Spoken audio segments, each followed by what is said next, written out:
So Hoka revamped the Mach X2 with a lot of inspiration from the Cielo X1, but does this redesign make this shoe an amazing super trainer, or is there something that will rub people the wrong way? Well, before we dive into my review, I just want to say a quick disclaimer that Hoka sent me these shoes for review, but all my thoughts and opinions are my own. But let's go ahead and dive in. Let's start with the upper. It now uses an engineered woven mesh with very minimal padding. I found it to be breathable, but wish it had more padding around the Achilles because the way it's set up with its seam and kind of sharp edge around the whole ankle collar, I felt like that mixed with the pull tab caused hot spots on both of my Achilles that eventually turned into bloody blisters by the end of the run.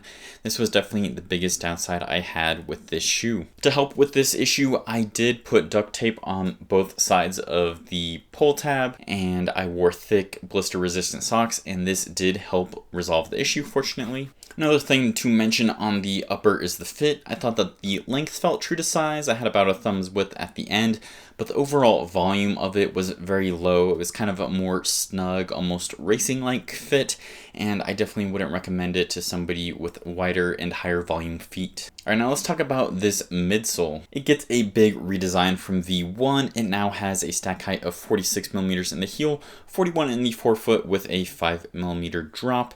Not only does it have a higher stack, but it also has more PEBA foam. It also has a more aggressive rocker too, which I thought helped make the ride smoother and also give it a snappier toe off. Speaking of snap, there is a P-Max plate sandwiched between the top layer of PEBA foam and the bottom layer of EVA foam, and I thought that this helped give it both some better stability, but also the extra pop off the toe. And it isn't as snappy as a carbon plate, but definitely enough to go fast. I'll get more specific in the run type section, but I definitely thought that this shoe was very versatile with its high stack bouncy foam and its aggressive rocker and lightweight. Now let's talk about the outsole. The outsole has rubber covering most of the forefoot with 2 patches in the heel and weight-saving cutouts exposing the plate. So far it's been holding up well and grips well on the road. I've had some pebbles get stuck in the cutouts though, just a warning when taken off-road. Despite the rubber and the thicker stack, the shoe is still relatively light at 8.9 ounces in a men's size 9. Alright, now let's talk about the different run types. I'll go over speed day, everyday,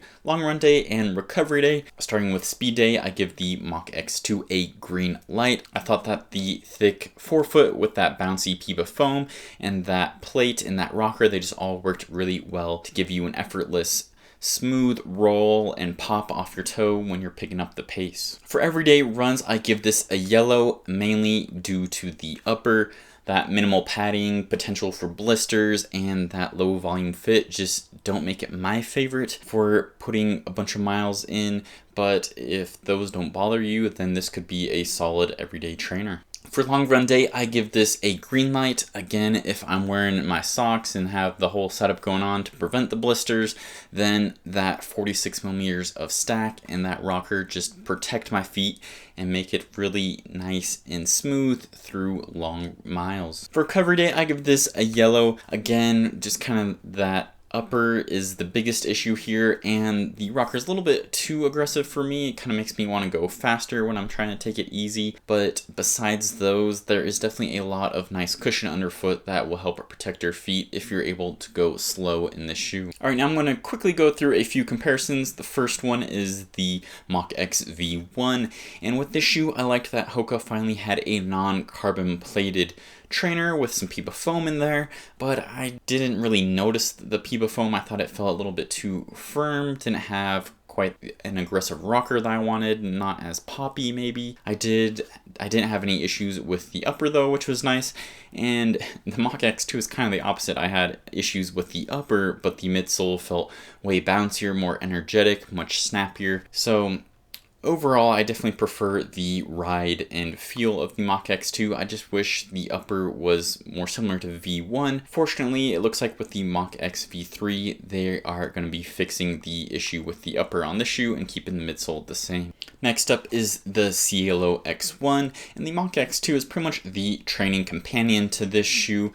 It has some of those similar geometries to it, but the main differences are going to be in the midsole, with the Cielo X1 having 100% PEBA foam and a carbon fiber plate instead of having a top layer of PEBA, bottom layer of EVA, and a P-Bax plate. So that makes the Cielo X1 a little firmer and a little snappier and a little more premium feeling too. However, I personally don't know if you need both of your shoes in this rotation. I guess it depends if you're using the Cielo X for race day and using this for your training runs, but I kind of think that the Mach X2 is kind of a cheaper alternative to this shoe. I think that the Cielo X1 is maybe a little too heavy for me personally for race day. I kind of use it more as a super trainer and kind of those same run types and circumstances as I do the Mach X2. So that's just kind of something to think about. I think with the Cielo X1 V2 that's going to be a different story. It looks like it's a solid update with that shoe. Stay tuned for more on that. And finally is the Magic Speed 4 from ASICS.